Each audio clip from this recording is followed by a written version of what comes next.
Olá pessoal, aqui é o professor José Maurício trazendo para vocês novas aulas sobre sistemas operacionais. Essa é a nossa videoaula 3 que apresenta a arquitetura dos sistemas operacionais.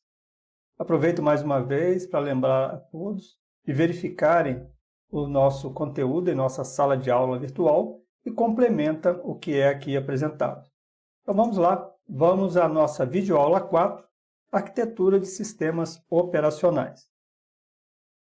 Bom, a arquitetura do sistema operacional envolve a descrição das diversas partes, das múltiplas partes que compõem esse sistema.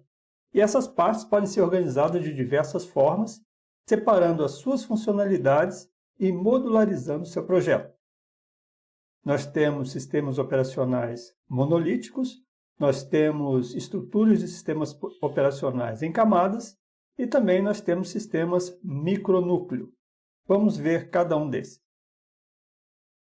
Nos sistemas monolíticos, todos os componentes do núcleo operam em modo núcleo e se interrelacionam conforme suas necessidades, sem restrições de acesso entre si, porque o código do nível de núcleo tem acesso pleno a todos os recursos e áreas da memória. Não há, portanto, uma estruturação visível. O sistema operacional é escrito como uma coleção de processos e cada processo podendo fazer chamadas a qualquer outro. Os serviços, System Calls, são requisitados através da colocação de parâmetros em lugares definidos, através de pilhas e registradores, e da execução de uma chamada de sistema especial, chamada trap ao kernel.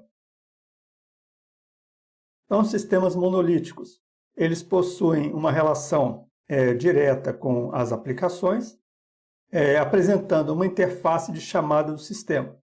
Nós temos no núcleo um gerador de memória, nós temos o escalonador de processos, nós temos gerenciador de entradas e saídas, um comunicador de processos, sistema de arquivos e também um gerenciador em relação à rede.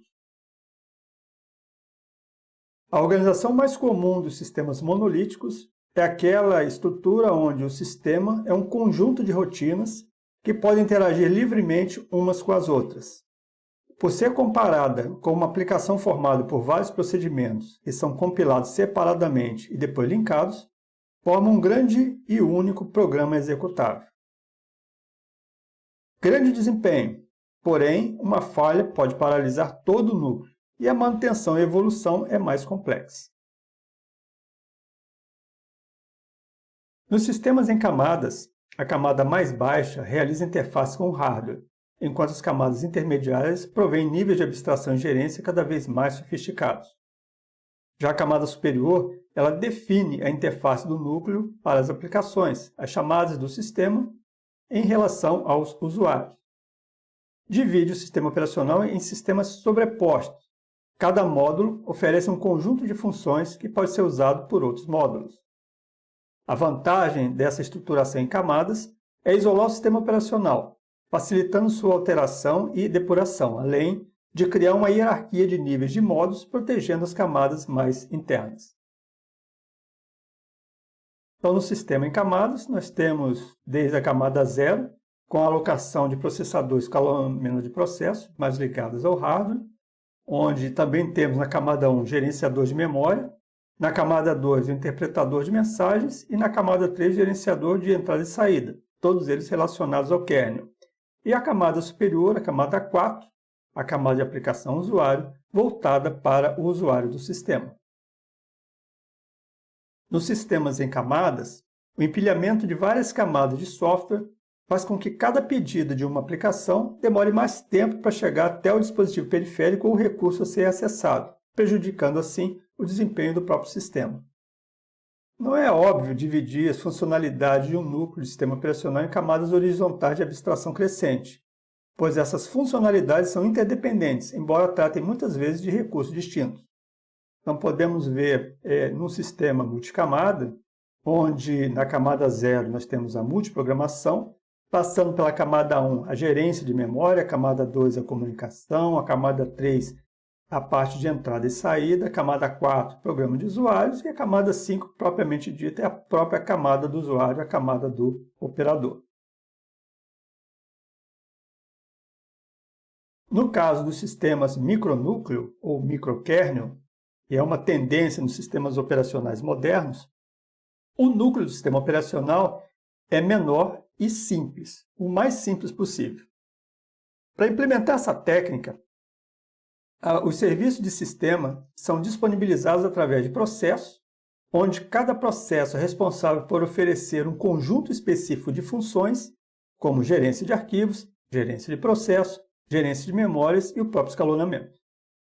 Sempre que uma aplicação deseja algum serviço, é realizada uma solicitação ao processo responsável. A aplicação, então, que solicita o serviço é chamada de cliente, enquanto o processo que responde à solicitação é chamado de servidor. Um cliente pode ser uma aplicação de um usuário ou um outro componente do próprio sistema operacional que solicita um serviço, enviando uma mensagem para o servidor. O servidor, então, responde ao cliente através de uma outra mensagem. Então, nos sistemas micronúcleo, nós temos também as aplicações interagindo via interface de chamada de sistema, e nós vamos encontrar aí toda a parte de gerenciador de memória, escalonador de processo, gerenciador de entrada e saída, comunicador de processo, sistema de arquivo e o próprio gerenciador de redes.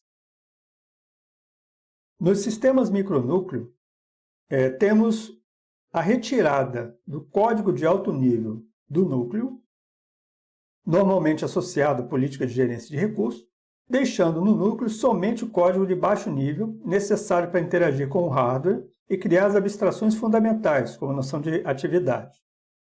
Por fazer os núcleos de sistemas ficarem menores, essa abordagem então é chamada de microkernel. O micronúcleo normalmente implementa somente a noção de atividade, de espaço de memória protegidos e de comunicação entre as atividades. Todos os aspectos de alto nível, como política de uso do processador e da memória, o sistema de arquivos e o controle de acesso aos recursos, são implementados fora do núcleo, em processos que se comunicam usando as primitivas do núcleo. A principal função do núcleo é realizar a comunicação, ou seja, a troca de mensagens entre o cliente e o servidor. Então, a utilização desse modelo de sistema micronúcleo permite que os servidores executem em modo usuário. Apenas o núcleo responsável pela comunicação entre clientes e servidores executa o modo kernel e o sistema operacional passa a ser de mais fácil manutenção. Não importa se o serviço está sendo processado em um único processador, com múltiplos processadores fortemente acoplados, ou em sistema distribuído fracamente acoplado.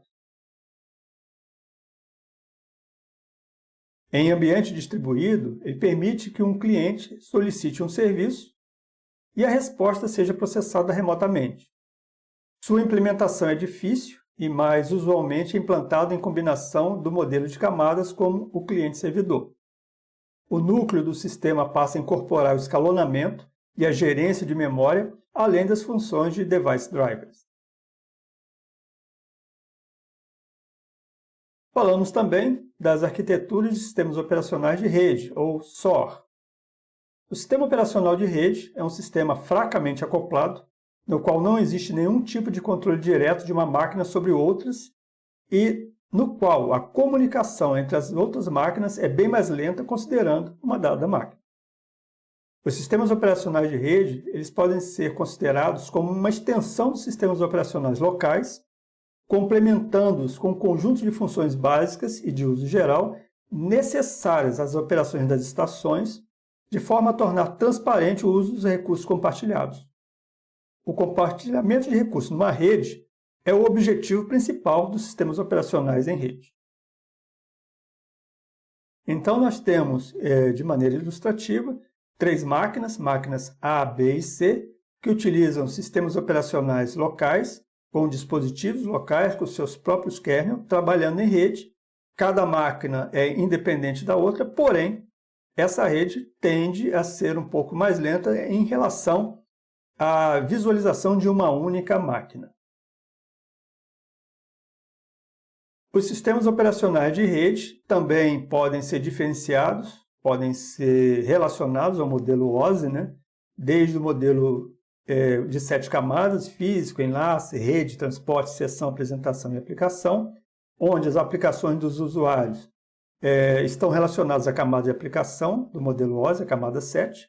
Os protocolos e aplicações cliente-servidor estão nas camadas superiores, na camada 5 de sessão, 6 apresentação e parte da camada de aplicação. Os dispositivos de protocolo, drivers de protocolo, estão na camada de transporte de rede.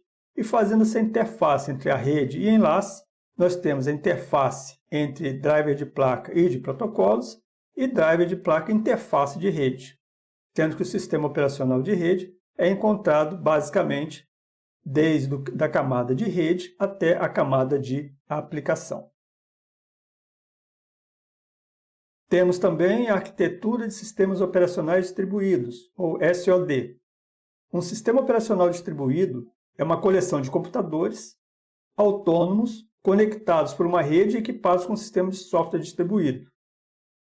Os sistemas operacionais distribuídos eles gerenciam as atividades e os recursos distribuídos, possibilitando um processamento descentralizado e melhorando o desempenho do sistema num todo.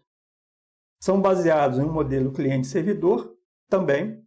Os processos podem ser executados no computador em que foi criado ou em outro computador de maneira manual ou automática. Virtualmente, se transforma em um computador de grande capacidade com a integração desses processadores. Bom, pessoal, espero que tenham gostado desse conteúdo. Lembrando mais uma vez de verificarem o nosso material em nossa sala de aula virtual e complementa o que foi aqui apresentado. Também aproveito para lembrar vocês de curtirem lá o canal do Paul Professor, onde vocês vão encontrar mais material que vai ajudá-los nos seus estudos. Agradeço a atenção e espero vocês até o nosso próximo encontro, até a nossa próxima videoaula. Até lá!